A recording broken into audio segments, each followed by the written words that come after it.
actually, I've actually got this up here. You can see my lovely arm. So I've not too well prepared. I have, see if we can get this on camera. There we go. I've been working on these bray herds all day and practically for 3 weeks. I don't know if this will show up very well. There we go. Right. So I've just stopped doing this for a moment before we came onto the stream, which is why I've got everything very poorly set up. So we'll switch over and we'll go through the chat, and this, I'm a bit low down actually, let's sit up. Jesus, nice and prepared. So I haven't really been doing much in the last few weeks other than painting bray herds, and I think you've all seen, anybody who's been watching our shows knows that that's pretty much all I've been doing for the last 3 weeks, 4 weeks. Ready for a tournament at the end of this month. Oh my god, it's the end of this month. So this is the tournament at Warhammer World. I'm going with Patrick as my doubles partner, and he's bringing Tzeentch, I'm bringing bray herds, and foolishly I decided that I would start a brand new army to take to this tournament. And then even more foolishly I decided that I was going to take a horde army, and it's a little bit ridiculous now. It's been 3 weeks. I've not even finished the first 30 man unit. I've just finished the base coats and I've done the washers, and now I'm highlighting, but it's taken me absolutely ages, and it's properly burning me out to the point now where I think I've got another 30 gauze for the list that we wanted to take. I was going to do another 30 gauze, and I've now got a backup plan. I'm going to get the rest of the stuff done, the Gorgon and the characters and the chariot, and then depending on where I'm at with time, I'll either attempt to do the other 30 gauze, or I'll try and attempt to do the 20 ungauze, or I'm going to chuck in something rubbish in the list, like a Jabba Slythe or something, and just try and summon that in just to fill the gap, which is not ideally what I want to do. But if I can take out 20 ungauze being painted and put in a big monster, then that might be an option, or maybe another Gorgon. I don't know, but I've got to pick them up and get it done either way. So I've got loads to get done, and it's properly killed everything. Like normally I try to do tutorials, try and do bat reports or whatever, get the stuff edited. So during the week I'm working on things for the website. The army's kind of taken over everything. Like I'm painting all day, I'm painting all night. It's very difficult to switch off and do things that aren't related to painting this army. And whenever I do something that isn't painting, I feel bad because I know how much I've got to get done. So, and I know plenty of people have had this in the past. I know a lot of people are going through this now, and it's very difficult sometimes to do anything to do with a hobby, or even go back to projects that you've started. So I wanted to talk about that. That's the main topic today, and things that I have tried in the past, stuff that I will be trying going forwards, and things that have helped me just crack on with this army really and stop just playing the Xbox, because I do want to go back to playing some PC games and Xbox games in the evenings more regularly, get a routine set up so I can do all my painting during the day and the videos for the website during the day. But it's just not happening at the moment. I'm painting all day, I'm painting all night, and then there's no time for anything else. So we'll start off, we'll go through the chat. There's 30 odd people watching. Marty Milligan is the first thing I can see at the top of this list, so hey Marty, good to see you in the chat. I know you are definitely one, which is, yeah, you put there saying mate, need all the help possible. You're definitely one that needs to find a way to get your hobby mojo back. So I know you've been playing Warcraft, and that's something that I've already paid for my subscription, and I do want to play it at some point, but I just can't turn it on at the minute. I can't afford to lose time. Derpimus, looking forward to this. The hobby mojo tank is running low here as well. Patrick as well, welcome Patrick. Hello Derpimus. Slippy Tiger, Neil Molden as well, saying I'm looking lucky with historical. I can watch a film or read some historical books. That is true. When I was doing the bolt action stuff, that was brilliant. Like I could just, like you say, just turn on a film and it gives you quite a lot of inspiration, and makes you want to crack on with it. Like at the minute I'm listening to a lot of audiobooks in the background, and I really should be listening to some more Age of Sigmar ones, but I'm going through the Horus Heresy stuff and it's not helping me because I'm wanting to do Horus Heresy. I'm wanting to just put the stuff down that I'm working on and switch over to doing a Heresy army. One, I don't really care about the Heresy rule set. I'm not interested now because 8th edition's kind of ruined the Heresy rule set for me. I want it to play the same as 8th edition 40k. as much as I love the background and I love the models and the army building for the heresy side of things, the rules just put me off it, which is a bit of a weird thing because last year there wasn't 8th edition and I wouldn't have even thought that it would be an issue, but it is right now. So Elster Nation as well, welcome Elster Nation. I did watch as much of the live show that you were doing earlier, and then I jumped in the bath because it's absolutely freezing at the minute. Obviously it's quite snowy here. I've put a little background in here, look, I'm in the mountains, it's freezing. 2 of our radiators have now stopped working and we still don't have a shower, waiting for the plumber to get in touch to tell us when they can come and do a job. So we are waiting for a boiler to be installed still, but it's blooming freezing.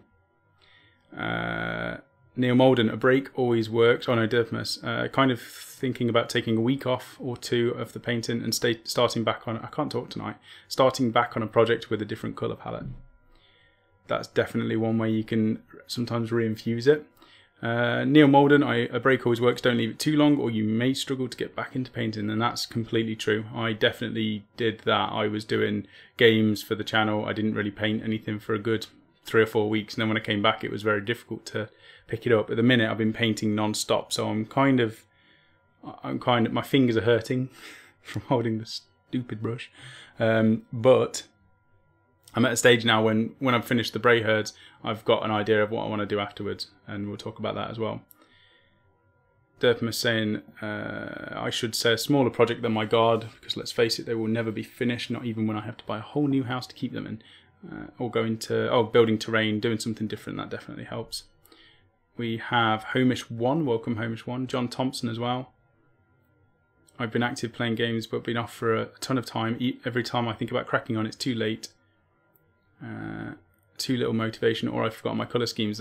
Colour schemes is something that's helped me actually, so we'll definitely talk about that because I've started logging everything and it's so much easier now. It takes a little bit of time to organise it, but once you've got it set up, it's brilliant. Derpy mess. Hovar Tom Sembu, hi from Norway, welcome Hovar. We get so many people all over the place. Graham Rigg, welcome Graham, and Ian Stanford as well. Evening, it is March, and I think there's 3 weeks left. And judging by the speed of the rest of the painting, it means I'm not going to be painted in time for the tournament, unless I just don't sleep, which is going to have to happen, I think. Dunny Woods, welcome Dunny Woods, and Listener as well. Kuja and Kiwi, welcome. You may like Dead by Daylight, it's a fun game. Not seen that one. Mark Potter, welcome Mark. Marty is still here painting. Dunny Woods, I tend to only really paint on the weekends, too tired after work during the week, might do an hour or 2. Tuning into the stream does motivate me though. Yeah, we kind of, with Phil doing his Monday musings and me doing the Saturday show, and then anything else in between, we hope that it does help people, you know, schedule in a little bit of time. You've potentially got 2 hours a week where you can stick in the calendar so that you can sit down, listen to some nonsense in the background and just get some painting done. So that is something that helps. And I do the same. I mean, like I say, I've put Elster Nation on in the background while I've been painting, so I've been watching his show, and I go through some of the other YouTubers that I watch. So Chapter Master Valrak, I was watching him do his, what was he working on? Executioners the other day, so I was watching him paint those. Yeah, just sitting, watching Valrak paint while I paint. It was like paintception, it was brilliant. Dunny Woods, yeah, I've done that. Coleman's here as well, welcome Coleman. Not spoken to you in a while, I hope you're doing well. Ian Stanford, got to finish Beastclaw Raiders ready for Warhammer Fest and Heat 3. Next week I start on Custom Warlord Titan. That would be awesome to see you, Ian, if you can post some pictures up on the forum and tag me in it, or on Facebook, whichever group you are a part of. Red Cuffs is here, welcome. Elster Nation, I'll message you after the show as I have some things that may help. That would be awesome. Kuja and Kiwi, to recover the mojo back by painting a different miniature from the army I'm doing seems to work. Get the painting groove back. Also listening to music helps. Tom Wilson, it always helps to just buy a new army. One day I will finish one. So, okay, let's have a little bit of a think about the stuff that can kill your hobby mojo. So for me, too many models. So taking on too many projects. Obviously, I think a lot of us are like magpies. When we go into a Games Workshop store, we come out with no money and loads of plastic. So it is quite, I'm going to just highlight where we are in the chat as well. Do that. There we go. It is very difficult to keep on track of a project, because what tends to happen to me, and you'll have to let me know if it's the same for you, I start a project, and then once I've bought it, that's the awesome step. I build a little army list. I think, yeah, here we go. We're gonna have something here. I sit and build it all, and I do a few conversions, and then it gets to the painting stage, and I just kind of go, that's the good bits out of the way, and now I've got this long big haul to do. So that's where I'm at. And then while I'm starting to do the painting process, I kind of think, what would be a cool army to do? And then start, while I'm painting the first army, think about the next army to do, and then lose interest in the one that I'm working on. And that happens time and time again. And I'm getting better with it now. In the past, I used to be a proper butterfly. I would normally quit at the painting step, go out, sell that army before it's even done and finished or whatever, and go and buy a new army and start doing the whole process again. I've got better with it now, and we'll talk about the things that can ruin your hobby mojo first of all. And if you've got any things that kind of ruin your hobby mojo, put it in the chat or in the comments afterwards if you're watching this, because it's interesting to read back what can help and hinder everybody else. But that's definitely one of them. Buying too much stuff, new releases, and it doesn't help with Games Workshop being so good at releasing new things nowadays, because you see, you wake up in the morning, you check your feed, normally it's on Facebook before Games Workshop release anything, and there's an amazing new shiny model and you want it and you have to have it, and then you go and buy it, and it's another thing to add to your wardrobe of shame or your shelf of shame or whatever it is you've got. And at the minute there's that Marathi model. I really want to paint it, but I've gone, no, there's no way I'm picking it up because I've got too many projects to do. So that's one way of stopping it, but that definitely doesn't help me do stuff. And the more times I do that, the more plastic that builds up, and the less I get done, and that basically stops me being interested in painting. It almost gets to the point where you think it's too much to do, and you put it all in a cupboard, and then you don't have armies to play, and that kind of doesn't motivate you to do anything with it. So that's one way that my hobby mojo has been destroyed time and time again, and you have to find a way to get it back. Quite a big one, actually. Another one is obviously distractions in life other than doing your hobby, and one big one is work. For me, I'm quite fortunate in the fact that working is painting, and that comes with its own drawbacks, the fact that it doesn't really ever stop, and I'm always at home building and painting for the channel, and then my hobby, as it is work, so it's difficult to balance that, and it's difficult to switch off from it. So that's its own challenge. But in general, if you're working, you've got a huge chunk of time which is dedicated to work. Then you've got family, partners, kids, pets, all of that you need to dedicate time to.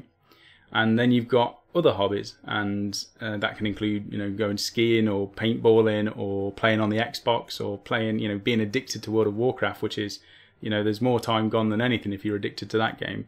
And then it becomes a balancing act between where do you prioritize the miniature painting hobby over everything else. And sometimes the chore of doing the painting, or the building an army, or the removing of mold lines sometimes becomes too much, and the other hobbies or the other bits that you can do is much more beneficial, or you feel like you're getting somewhere with it. Like turning on the Xbox and just shooting some people on PUBG for about an hour is a lot easier than sitting hunched over painting for an hour. So sometimes they take over, and then you get into the cycle of going for the easier option every single time and playing games or going out or spending time with your family in restaurants or whatever. You'll find something else which takes the time, and then you lose your mojo, and then it's very difficult to get it back again. So I think for me, the two biggest ones are distractions and shiny stuff, and me purchasing too much. So I've curbed the shiny stuff, and now I'm stuck with distractions. That's the two big ones for me. What else is there that can cause you to lose hobby mojo? Oh, a massive one is not necessarily not being able to do the project, but getting annoyed with it. So this has happened so many times to me. I'll have a vision in my head of where I want to go with an army and a project, and I start painting it, and it doesn't look like anything that I imagined in my head, and then it's ruined. So it's like, I don't really want to do this anymore. So you just stop the army, stop the project, and then potentially stop doing hobby for a while. And that happens quite a lot, and there's ways to fix that as well. So that's another one. What else is there? There's got to be more than just 3 things. What else is there?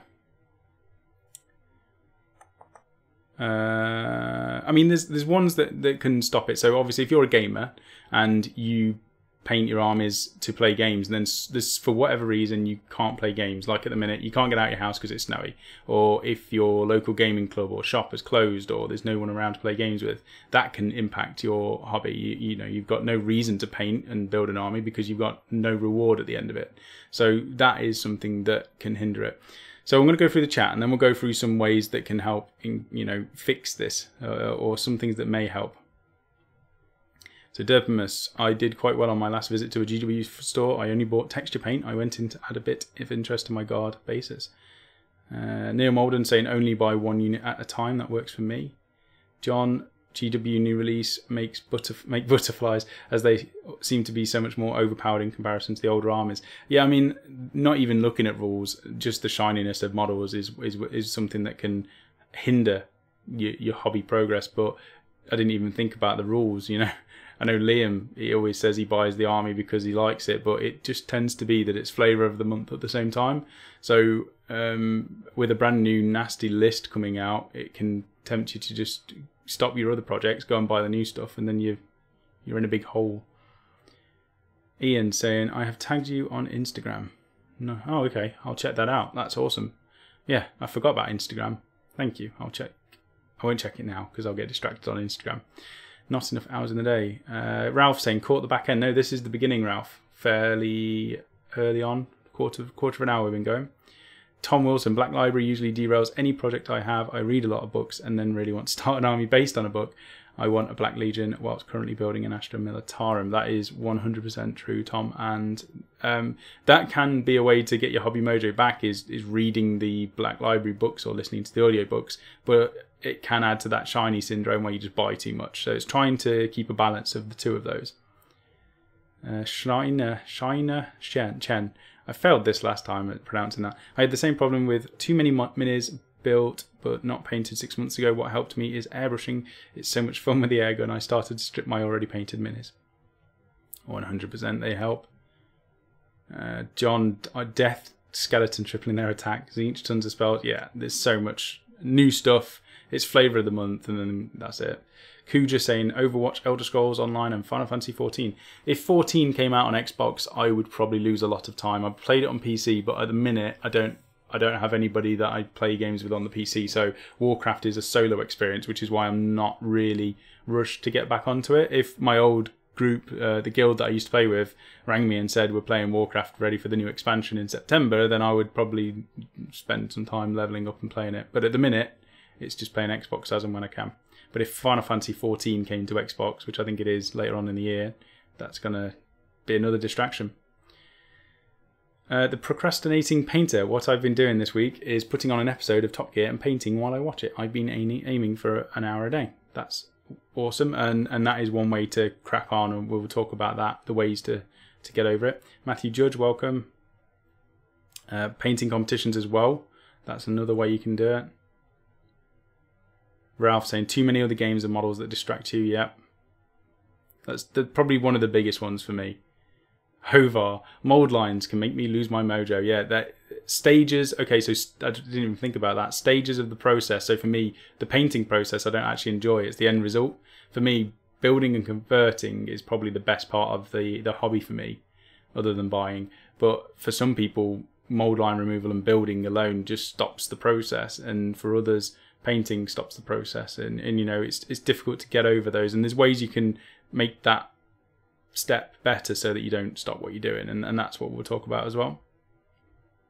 Marty saying one of my big problems is I have very few chances to play the actual game, so I paint my models, build my armies, and then fail to use them. That kills it for me, and that's it doesn't necessarily, that's not a problem for me, but it is a problem for a lot of people. Obviously we've got people at the local club. There's Phil, there's Rachel, there's Pink, there's Liam. There's always somebody around. If I desperately want to play Age of Sigmar or 40k, I can just ring them and say we're playing a game somewhere, and no doubt somebody will be available in the next week to play a game. So that's not a problem for me, but I can completely understand how that can stop you doing hobby. Ian says he's more of a painter than a gamer, which is probably myself as well. As much as I like playing the games, it's the painting rather than the gaming. But I still build an army based on how it would work in a game. So Coleman, what kills my mojo currently is having my butt handed to me every time I play. Depends. I mean, that's probably what's going to happen with these Bray herds quite often, but there's ways around that as well.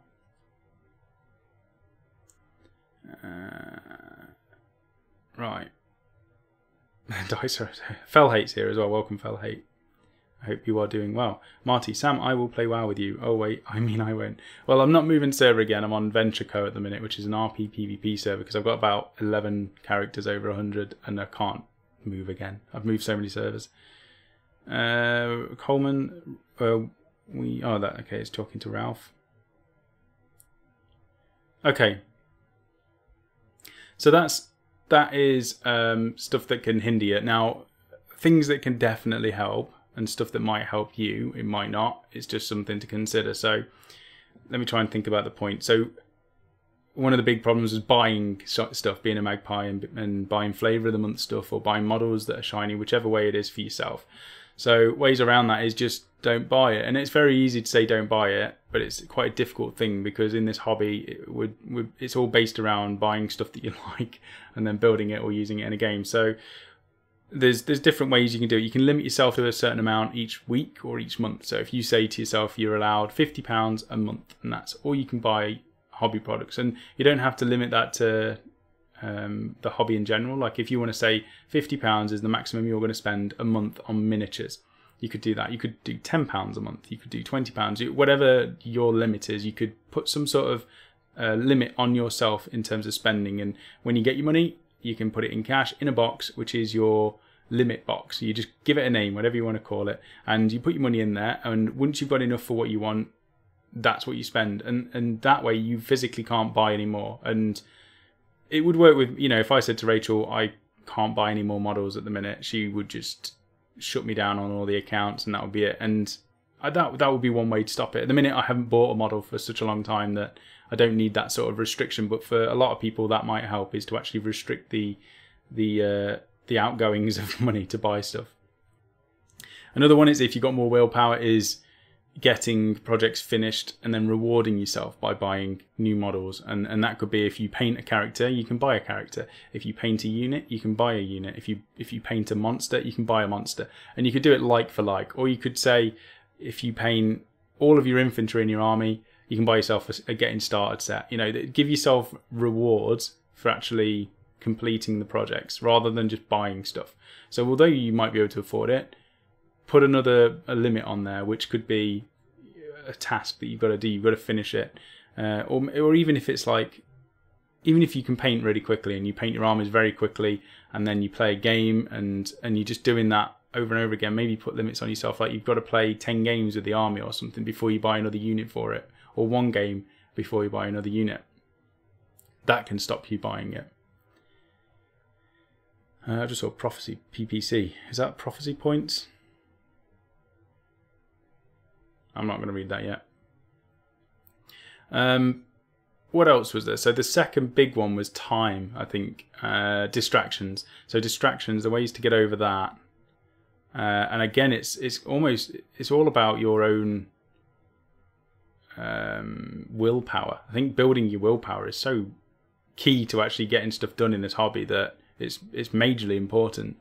And when you get distractions, it's all about setting. For me, it's putting time aside. So I say to myself, I'll get up at 8 o'clock and I will paint till, or I'll do something hobby related at the minute, or work related. For me, it's work related, but I'll be doing a painting tutorial or something. Say I'm doing that for a day, and I'll paint until 12, and then I'll break, and then I'll take the dog for a walk, and I'll have a bit of lunch. Then I'll work until 5 or 6 when Rachel comes home. And then once Rachel comes home, I will stop painting for the rest of the evening. I will make food, we'll watch something on TV, and then I might play on the Xbox for a couple of hours, and then I'll go to sleep. But it's making a structure and a schedule to make sure that I'm doing what I need to do, and putting time aside to do things that aren't related to the hobby. So if you're at work and you come home at 5 o'clock and you're going to be spending time with family and you're going to eat, you could set yourself 1 hour, 8 till 9 or 9 till 10 or whatever it is. You give yourself an hour where you can just sit down and you can do some hobby. And you don't always have to give yourself a goal of what you want to get done. You just give yourself the time to do it. So in the hour, you might only paint one guy's leg. You might paint 10 models. You might spray the side of a bunch of stuff. It doesn't matter what you do in that time, as long as you set yourself 1 hour a day to do it. And you might not be able to manage 1 hour a day. You might only be able to manage 1 hour a week. But the point is that you're consistent with it and you set the time aside, and nothing else can stop you from doing that. So, you know, if your wife says, "Oh, we're going to be doing something at 8 o'clock," you go, "Okay." Either you go, "Yeah, okay, we'll go and do that," or you kind of go, "I'm going to make sure I do that hour of whatever it is you want to do." So that depends on relationships and priorities and things like that you want to do. But trying to stick to that set time that you've given yourself as much as possible will definitely help break up the distractions. And certainly for me, like if I'm doing anything other than what I've set myself to do, I feel guilty as hell. Like if I don't know, if I'm turn on the Xbox at 4 o'clock, you know, an hour before Rachel comes home or 2 hours before, then the whole time I'll be playing the Xbox. It's like, I shouldn't be on this. So I've got to make up the time later on. And that's where the distractions happen, because I could play the Xbox for an hour, 4 till 5. And then I know I've got to make the hour up. So at 7 or 8 o'clock, which is normally the time I'd set aside for it, I'll then have to paint. And while I'm painting, it's like, oh, I should be playing games right now, but I've ruined the whole schedule already. So setting, you know, you set your time and you do it, and that's it. What was the other one? Other ways that you can do to get your mojo back. So in terms of actually doing your projects, one thing that a lot of people have said, and this has happened to me, is when you painted a project, 6 months later you go back to that project sometimes and you forget where you were at. You don't know your colour schemes, you don't know what techniques you did, you don't know anything like that. And it's very difficult when you start painting the model and it looks completely different to the one that you did 6 months ago to continue what you're doing. So something that I've started doing is, I've got it on here, it's a Google spreadsheet, Google Sheets, and I've made a spreadsheet which is just a list, and I'm adding all of my paint colour schemes on. So at the minute I've got my Beastman list, and 20 lines down with all of my colour scheme on it. And once I've done a bit more, I'm going to put this on the website. For anyone who's a premium member, you're going to get access to all these files. We're still working on that sort of stuff, but it's basically a log of all of the projects that I'm going to be working on. So the Beastman will have its own section. It will show me how which colours I use for all of the models. It will show me all of the skin tones together, and while I'm painting it, it works because ahead of time I've got 1, 2, 3, 4, 5, 6, 7, 8, 9, 10. I've got 11 skin tones in a 30-man unit, and just trying to paint those 11 different skin tones is difficult in itself. So I've put on this list, I've got my 11 skin tones listed with the base colour, the wash and the highlights I want to use. And when I pick up that model, I've got all of them separated into, you know, there's 2 with one skin tone and 4 with another skin tone. I'm painting them in those 4s. So I've just done 4 with this rugged skin. And I just look at the spreadsheet, I know exactly what colour I'm going to be using, and I can start painting it. And that saves time. So if you've only got an hour, if you've got it planned out, what you're working on, that will definitely help just on that alone, knowing what colour schemes you're going to do. Same with all the rest of it. I know that the leather on, or the leather straps on this, I've base coated it with Rhinoxide, I've washed it with Agrax, I'm highlighting it with Doomble Brown, and then I'll highlight it with Tuscarora fur or whatever the highlight is for that. I've got all of the colours written down in the spreadsheet. So sometimes if I'm doing a project that I don't know what I don't know the colours that I'm working on, I can spend 20 minutes just looking through all the colours trying to figure out what will work. If you've got it written down beforehand, that saves a lot of time and it makes it easier to go back to it as well. So painting logs or painting scheme logs or whatever will definitely help you out. I'm trying to think, converting wise and building wise, there's not much you can do in terms of writing down other than techniques. It doesn't really work as well. Paint logs are definitely something you can do, but for converting and building, it's just you kind of do it as you do it, and that's it. Something else that can help motivate you. So if you're completely out of the hobby and you're wanting to get it back into it, and this is the opposite of the magpie effect, to get back into it, you've got audiobooks, you've got Black Library books, you've got, if you're just into the game, you know, there's multiple ways that you can get back into the hobby by inspiring yourself. So for me, audiobooks work really well. I listen to them in the background, and you listen to whatever's going off in the story, and it almost makes me want to do the army. Every single book I read or listen to, it makes me want to start an army. So that's a good way to motivate yourself to do something. It's not a great way to stop yourself from buying things. It's the opposite effect. They are also a really good way to do painting and to get on with painting, because having something in the background passes the time a little bit faster. If you're just sitting painting and that's all you're doing with nothing on in the background, for me, it literally feels like I've been painting for 8 hours, which is what I do. I paint for 8 hours or whatever. But it feels like 8 hours. Whereas if I have a TV series or a YouTube channel on in the background with all the playlists on repeat, or not in repeat, but, you know, after each other, when they finish, they move on to the next one. So TV series, films, music, audiobooks, you've got all of this. You've got all of this stuff that you can listen to in the background. I've just seen Dunny Woods pop up saying he would like to get some AOS audiobooks, but the 15 to 20 quid seems steep. If you go on audible.com, you can sign up for a free account and you get the first book for free, and that can be a 30 quid book or a 20 quid book, and then you pay each month to get one free book.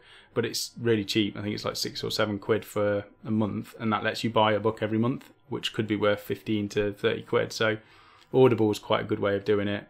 And the other option is just to borrow it from friends. I've got so many people who have bought the books that they just lend them to me, or you know, or just read the book from second hand. You can go to charity shops to pick them up. It doesn't help for audio stuff, but for just reading the books to get inspiration, that's another way to do it. YouTube though is massive for having something on in the background. With things like Netflix and Amazon Prime, like we've watched so much rubbish just because it's available. We stick on Amazon Prime, and I think we're watching Lucifer at the minute on there, and Vikings. We've ploughed through those sort of things, but having them in the background is really good to pass the time, and it doesn't feel like you're working. You're basically watching a TV series while you're painting away, and it just makes it a lot easier to do the painting process. Another one is audio, just listen to music. And Spotify, I mean, you can get free music online. If you go on YouTube, you can type in a playlist of whatever band you want to listen to, and you can listen to it. But Spotify is amazing, and me and Rachel have set that up, and we've got like a family account or something. I don't know what it costs. I think it's about 15 quid for a family account, or it might be cheaper than that. I don't know. But it gives you access to everything, ever. So I've been listening to Paul Stanley's Live to Win on repeat, you know, just to try and get through some painting. But you can put playlists on there and sign up to, like I was listening to World of Warcraft PvP music, and it comes up with all of the stuff I used to listen to when I was at school. So it's like Linkin Park and Limp Bizkit and System of a Down and all the stuff that I like listening to, and then it finds something that's related to what you've listened to, and it recommends it automatically and starts playing it. So I can sit for 8 hours straight and it will just play music that I like, and if I don't like it, I quickly skip it. So music is a good way to pass the time while you're painting. I'm going to go through some of the chat because I am aware that it's going quite fast. Right, let's have a look. Ralph saying, my mojo goes away if I don't have anybody to talk about it.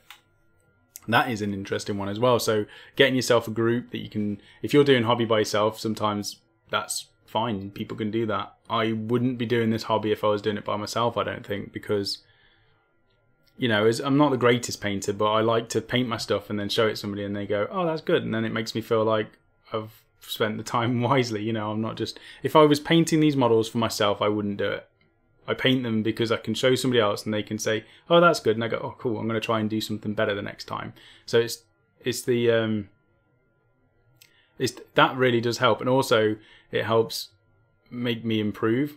If you surround yourself with other hobbyists, you always trying to improve what you're doing. And whether that's building something differently, making a really cool conversion, doing a different paint job that nobody has done before, or just building a huge army just to make your mates go, that's amazing, and I want to play against it. Surrounding yourself with people who are doing a similar thing and you can talk to while you're doing it. So we do hobby hangouts fairly regularly. If it's not every night, it's at least every other night. We do a Google Hangouts and we just ring everybody. Anybody can pick up, and you just join a hangout, and Ralph's on there and Patrick's on there, and Phil and Liam and loads of people, and you just ring, and whoever's there and whoever wants to just crack on with some hobby picks up the call, and you just sit chatting to them while you're working on stuff. So, and that can help you get on with projects, and it can give you the motivation and the encouragement you need to do projects, which is definitely needed a lot of the time. So, you know, find it, and it's not necessarily, I mean, all of the people that I talk to that are hobby, I mean, they're all mates, like real life mates now, but, you know, I met everybody that I would class as really good friends through the hobby, and it's a good community to be a part of, and it's definitely worth, you know, getting down to your local store or your local club or wherever and just chatting to some people, and they've all got the same interest as you, which is an easy way to find people who have got the same interest that you will probably get along with, and then you can just chat to them and keep your projects going. So that's definitely a good one to point out, Ralph. I know Ralph's gone now, but he may come back. Listener, the thing that kills my mojo is the fact that I'm 1 out of 2 people playing this game in my country. In Denmark. Wow. Okay, so if you're 1 out of 2, that is definitely going to be difficult to resolve. So that was one of the things that I was saying can hinder, and it hinders Marty, is not having people to play the game against. For me, that's not a problem, luckily, but for others. Oh, Kitetsu's just got a new video. Is Age of Sigmar bad? Warhammer Age of Sigmar versus Fantasy. I could talk for ages about that. Where was I going? Yeah, I'm lucky enough that I don't need. I'm not worried about not being able to play a game. So if you're in a country with very minimal people, things like Tabletop Minions, works at a company that's made a new app. Surreal, what the? Why does Sam always look different? I don't know. I'm like a shapeshifter, Surreal, and I need my hair cutting. I need to get rid of all of this down the sides. I did shave today. Not very well. So Tabletop Minions and his company made an app which allows you to find people who are interested in playing games, and I downloaded it. It's not very well populated in the UK yet, but it needs time. It's only just been released, but it needs time to build up, and the more people, the more shops and the more clubs that use it, the more it will spread, and that might be a way for you to find local gamers or games or whatever to actually get some people to play it with. The only other thing is this is, I mean, it's becoming less and less like this, but it's a very underground or basement type hobby. You know, if you, I've always been open with it. I've always been a nerd. I've always played games and painted toy soldiers, and I'm quite open about it. But a lot of people kind of, and I can see why, it's look at it as it's a very geeky and that's not even a bad thing, right? When I say geeky, it's geeky. Being a geek is not a bad thing. Being a nerd is not a bad thing. But I'm not going to say ashamed, but I know there are people out there that are almost ashamed of being a hobbyist, and that's not a great thing. I mean, I can see why, because you get ridiculed. The amount of people when you say, you know, oh, what do you do in your spare time? And you go, oh, I paint toy soldiers, and they go, shouldn't you're a bit old for that? And it's like, well, what do you do in your spare time? I could pass judgment on everybody's hobby, but I don't, because it's your hobby. You enjoy what you enjoy, and I think a lot of the time this hobby is looked at as being too childish or geeky or something that isn't desirable to talk about in the open. And the amount of people where I've said to them, yeah, I paint toy soldiers, and they go, oh yeah, I did that, or I do that, and they don't talk about it. But you'd be surprised how many people are interested in this hobby, and how many people secretly either do the hobby or would be interested in doing it, but are just afraid of doing it. So I think being open is quite a good way of finding who's interested, and that depends on how much you're willing to risk yourself in public or whatever. Like, I don't care. So I don't care what somebody thinks about me at the end of the day. If somebody's not gonna like me or not gonna look at me in the right way because I play with toy soldiers, that's their problem, not mine, and it's their problem to get over. I don't need to worry about it. So I've always been quite open, and it's allowed me to find a whole load of people that are interested in the same things as I am, and it's benefited me greatly. And I think secretly a lot of us are very very childish. I think a lot of us, I mean, all of us here are very much into playing with toy soldiers or painting toy soldiers or doing something that a lot of people would say we shouldn't be doing. But I think being proud about it and just getting on with it is the way around that. Anyway, let's keep going. I don't know where I went with that. Dunny Woods, highlighting kills my mojo. Currently trying to highlight my Carnosaur's belly creases. Seems never ending. Dry brushing is one way to do highlighting, which speeds up things massively. And I don't mean dry brushing in the way that you buy the biggest, thick, horrible dry brush and load it up with paint and then chuck it at your model. And basically, oh, it's horrible. I hate it when you see all the nasty chalkiness, you know, the dry marks on models. Use a when I do dry brushing, I use an old standard brush, so something like that. It's not showing up on the green screen very well. So I use an old standard brush, and the reason I do that is the bristles are a lot lighter, they're a lot softer. You still put loads of paint on the brush and then wipe off the majority of it, but very gently use the brush to do dry brushing, and it gives you your highlight without having your nasty chalk marks and scratching the model. Because a lot of the dry brushes that you get or GW sell are very hard brushes, and they're designed to be hard because you're supposed to attack your model with it. But if you do dry brushing in a different way, you don't need to do that, and you don't have the downsides of it, the side effects of attacking your model. So I would recommend using a standard brush or something that's a soft bristle, something that's older that you're not going to use for fine detail, and you just do your highlights with that and it will be a lot faster. Derpimus, I believe the Emperor of Denmark is also in the hobby.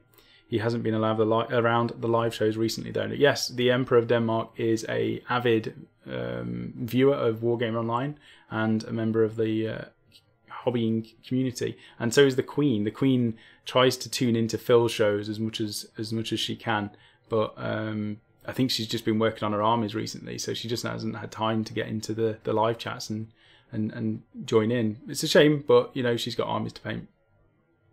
Okay, Coleman. So chat.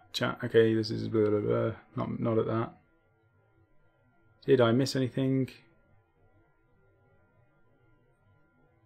There's a lot of chat between each other. Felhate, oh no, don't skip on me. Just as I got that. I find it really hard to get motivated to paint, but love building, so I make myself paint something before I build the next. Yeah, that's exactly the same as me, Felhate. I can completely understand where you get with that. And my Stormcast army is purposely in its box. It's in a shoebox at the moment in the wardrobe, and I'm going to build it. I'm going to do my Chaos Tainted Stormcast army, which I've been talking about for a few weeks now. I'm definitely going to do it, but I'm not doing it until I've finished the Bray Herds and at least done some more on the Black Dragons. And that is the same for the White Scar army I want to do. I really want to do White Scar Primaris, and I'm converting them from the Custodes bikes. I'm going to try and do a really good job with them, but I'm not even going to attempt to do them until I've finished the other projects. So they're there. My next projects are finish the Bray Herd. That's the priority. After that, it's going to be the Black Dragons, getting some more progress with them. And I may only do 1,000 points of Black Dragons. Then I'm going to do the Stormcast, which will be another Sigmar army. Unless Malarian's elves are out by then, they're going to take over everything. And then finally it'll be the White Scar project. So I've got 4 projects that I'm working on, and once they're all done and out the way, I'm doing a lot of individual models. I'm going to start doing individual models. I'm going to do live shows on Twitch or on YouTube, and I'm going to do more tutorials on individual stuff. So that's my goal for the rest of the year, and I'm going to stick to it as best I can. Big Mac Dan School joined a while ago. Welcome, Big Mac. Marty, I'm going to try putting an hour every other day at least to get back into it. Seems fair. It is fair, Marty. That's what, 1 raid missed? Miss 1 raid and do a bit of painting and you'll be fine. Marty's saying Audible's excellent as well. Dunny Woods is saying, I read a lot of fantasy books but can't read and paint at the same time. Yeah, I can't read very well. I fall asleep when I start reading, and I have to listen to them. I've just got a problem. Redcuffs, there are some Black Library audiobooks on YouTube now. I try to listen but usually lose the plot during my first attempt at a hand swap. Blade of Templar, evening all. I find it helps if I make a crazy conversion from an independent character to tanks. Not always codex legal, tends to help the creative juices flowing again for the hobby. Was just about to say music. Yeah, conversions are the best way for me to start doing projects, and I started the Stormcast. I've not even, I said I've not even built the Stormcast, but I've built the conversion. I've built the basis for my Celestant Prime female model that I've been working on. So she's the start of the army. The Black Dragon started with the Captain Nefarian model. Did a conversion with that. For the Beastmen, I started with my Beast Lord. You know what? That is true. Every project that I've started has started with a conversion. My Beast Lord was is still my favourite model in the army, and I need to finish converting him. But he was the one that I started with, and the White Scars will be one of the Bike conversions. I think you've highlighted a point there, Blade of Templar, that a conversion for me starts an army project off, and that will work if I like it. And if I don't like the conversion, I just don't do the rest of it. Derpimus, if you have Amazon Prime, you could watch Ash vs Evil Dead. I will take a look at that then. I will definitely have a look at that. Chapter Master Valrak's here as well. I was just saying about how I was watching your stuff the other day, and you're cracking on with your projects. You're doing really good on that, Valrak. And then I'm down to Surreal asking why I look different. Surreal, that's it. Tops, long, bottom, isn't. Huh? I'm confused. Redcuff, say, hey Sam, you've got a bit more colour in your cheeks this week. Yeah, it's because I'm not at Phil's where it's like only vampires can enter. I don't understand what's going on with the lighting in his garage. I am quite pale. I am white. Very white and pale. But not deathly pale, I wouldn't say. Maybe I am. Ian Stanford, we have a gaming club in Ashford, Kent. Garbis is saying, I'm with listener. Here in Armenia, there are no hobby stores. I can count with one hand the people that know about Warhammer, let alone anyone who is actually interested in playing. That is not good, Garbis, because I'm trying to think. The way around it is open your own club. But if there's literally no people to make a club, you really can't get anywhere with that. So I don't know how to get around that, other than maybe making a big placard and putting it over yourself and walking through town like a lemon, basically asking people if they're interested in the hobby. Or this is probably too far, but maybe even just putting advert. You've got local papers and stuff. People put all sorts in local papers, like asking if they're interested in turning up for a flower, like a gardening little. You can turn up for swapping flowers and seeds and things, daft stuff like that. I say it's daft, that's their hobby, but you could put in like interested in playing toy soldiers or Warhammer or painting or whatever it is you want to do, and see how many people contact you about making a club. There might be ways around it. There's also obviously Facebook, and the internet is a good way of connecting with people in your local area. And I think the app that Tabletop Minions has been working on is definitely something that could be amazing if enough people get on board and jump on, because you don't have to have those awkward conversations where you have to ask people if they're interested in the same hobby as you.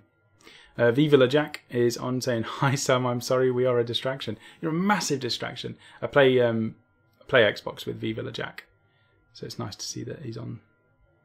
Probably doesn't have a clue what I'm talking about either. Perry Fraser, I don't share it for a long time with acquaintances, and even then I don't bring it up. And that's fair enough. Like I say, most people that I've spoken to don't really talk about Warhammer. It's a very, it's something that doesn't get talked about. Red Cuffs, I'm keeping that closet door shut tight. Surreal says, haha, Sam says, come out of the hobby closet. Maybe that's what it is. Maybe, it's each to their own at the end of the day. The reason why a lot of people don't really want to talk about it is for their own reasons. And, some people will talk about it and others won't. It's just down to yourself. But I think you would be surprised with how many people are either interested in starting this hobby or already do the hobby if you talked about it more. That's one thing I'll say. And some people have the tendency to play board games. Like Rachel's a massive board game fan. She's not a war gamer. But from doing the board games and me kind of saying, give it a go, she's now into war games. So she likes Warhammer. She'll play anything, any games, any board games, she'll just give it a go. And I think there's a lot of people out there. Board games are quite big in the UK at the moment. There's a lot of shops setting up which let you turn up and you can pay for an hour or 2 hours worth of time, and you basically take a board game off the shelf and start playing it. So board games are becoming a lot more accepted. Video games are becoming more accepted, and it won't be long before miniature wargaming is accepted. And that's just the way it is. I think people just have to let you get on with what you enjoy, basically. All is dust. Hi all. How much did I miss? Not much. Depends on you know, what you think. It's been an okay chat. I've not stopped talking, and I've let my coffee go cold, which is a shame. Surreal says, Sam's chucking it and starting a new army. Big Rich, welcome Big Rich. Red Cuffs has got to go, got to join her on Geostorm on the Xbox. I don't even know what Geostorm is. I'll have to have a look. Another distraction. Right, don't skip on me again.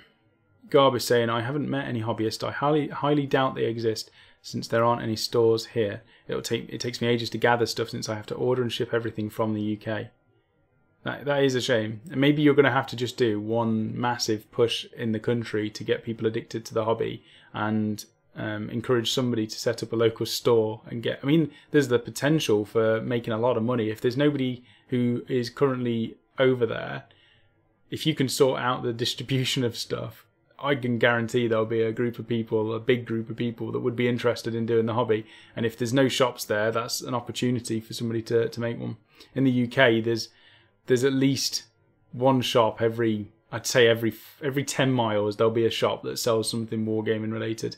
There'll be somebody out there who says there's not one for 30 miles or whatever, but there's a lot of stores, and in some towns and cities there's 2 Games Workshop stores and 2 independents, and there's always somewhere to go to pick up some stuff. But definitely in other countries, if it isn't there, it's an opportunity. Surreal, you do Nagash yet? Took Duncan four vids to do him. I haven't done Nagash, and you know, once these army projects are out of the way, I'm focusing more on painting tutorials, and I'll be doing the bigger models like Nagash and Marathi and Malarian when he comes out. Perry, it's so hard to get people into enjoying toy soldiers. Matthew Judge, tournament deadlines are my mojo. The race is on to finish those shield captains for BB13. That's the thing that's pushing me to do these Bray herds. I mean, I'd be definitely chilling out a little bit more and doing more painting. It's probably not great for the channel because I've missed doing tutorials and the battle reports, trying to do these Bray herds and get these painted. But the tournament is around the corner. I've got like 3 weeks, and I am really not happy with where I'm at the moment, to the point where I'm thinking I'm going to have to get the Jabba Slythe off Phil as a backup to at least turn up with the tournament with 1,000 points of models painted in time.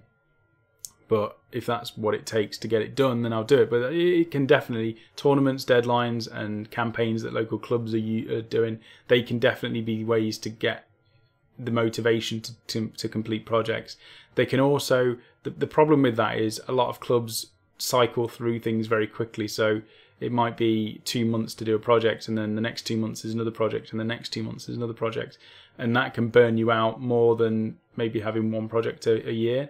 So when I was running a store, Games Workshop store, you try and do events as regular as possible, but regular enough to let the same people join in, but not let them get burnt out. So you might do one army building project every 6 months, and then you might do a campaign the next, for the next one. So you do between 2 and 4 campaigns a year, or events a year. 2 of them might be painting, 2 of them might be gaming. But any more than that, and it becomes difficult for people to take part and commit and then stay on top of the project. So, and that goes the same for clubs or whatever stores that you're at.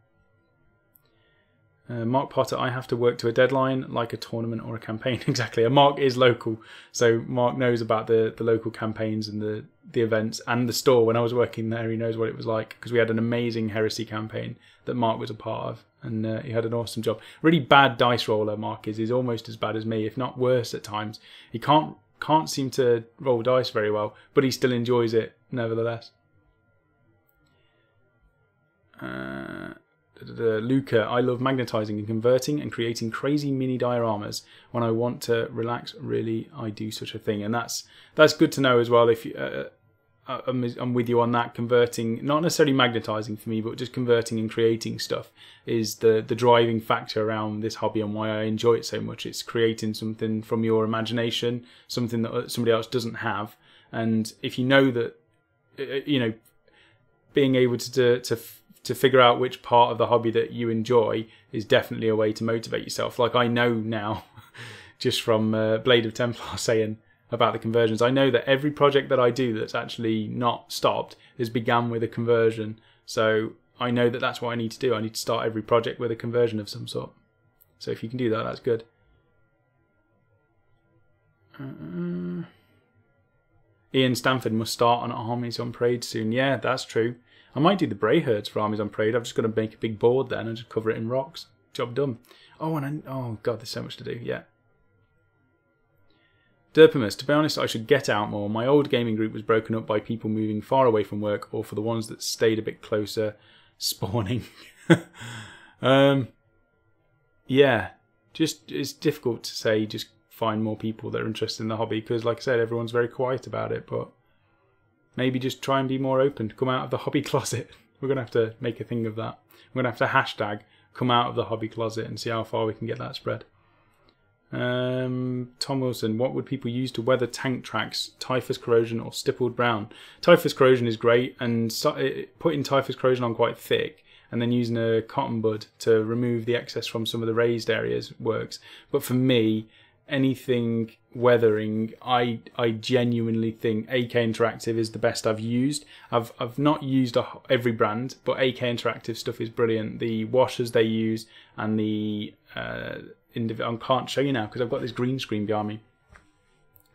I might show you at the end of the show because I've sorted out in here a bit more. It will mess up the screen. I don't know. We'll see. AK Interactive's products are amazing, and I definitely recommend picking up Summer Curse Girth wash. That stuff's amazing. The Streaking Grime is really good, but for tracks, it's not that great. I'm trying to think what else is good. Oh, AK Interactive do a tank track wash, so I just use that and then use White Spirit to remove the excess. Dead easy, dead quick to do. Right. Try checking for groups with the keyword 40k. Oh, that's all his dust is suggesting about checking Facebook to find groups. Surreal says, I know 5 stores you can walk right in and play anything in stock. I am from the home of the 29mm miniatures though. 28mm even. I think there's 2 big hobby hubs. I think Leamington, where I'm at, is quite a nice hub. There's Hysterical Games, Rob Alderman runs around the corner, and there's Wordforge Games, which is where our studio is at, ran by Mr. Rapson. So they're 2 big companies in the area, and I'm sure there's a few more actually. There's quite a bit going off in Leamington, but Nottingham is the mecca for wargaming really. Every other company is practically in Nottingham. So you're lucky if you live there. I lived around the corner from Nottingham before, but we've moved a bit further away. Not that far, but a bit further away. All his dust is saying, I want to paint Nagash with Magnus head on it, because we all know Magnus did nothing wrong. Oh, I want to paint one with Magnus. Yeah. I'm in 2 minds about, I know, 2 minds. We'll talk about that in another show, really.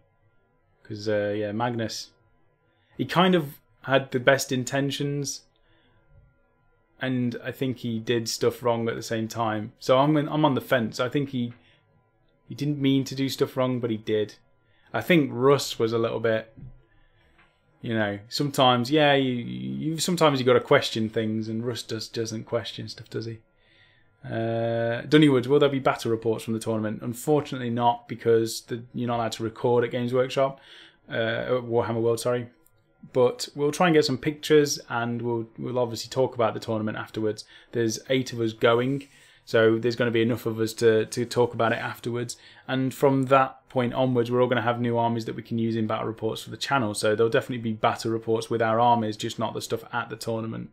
Chapter Master Varrock is going off to play some Vermintide 2. I hope you kill plenty of Skaven, Mr. Varrock. Have a good evening. And if anybody is sticking around, because I'm probably going to be stopping the stream in a moment, so if anybody is still wanting to watch stuff, head on over to Chapter Master Valrak's channel and watch him play Vermintide 2. That is if he's streaming it. If not, just go through and watch his old content. It's worth watching. All is dust is saying, I meant paint Nagash model with a Magnus head. And Surreal is saying the nipple horns are wrong. They are a bit big actually, aren't they? But he did get bigger in 40k.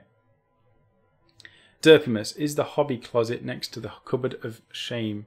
It's the same one. If you've got enough room to hide in there, it's the same one. Surreal, speaking of, how did you find Phil? You guys seem like such an odd match. Don't know if that's a compliment or... online dating site, says All Is Dust. I ran the Games Workshop store, and Phil was a massive hobbyist, and obviously him and Jack, his son, used to come to the Games Workshop, so he used to be a customer of mine, and then I left to do the channel with him, just to see how it went, and been doing it ever since. So it is an odd match. Phil's obviously a man of many talents and years of experience.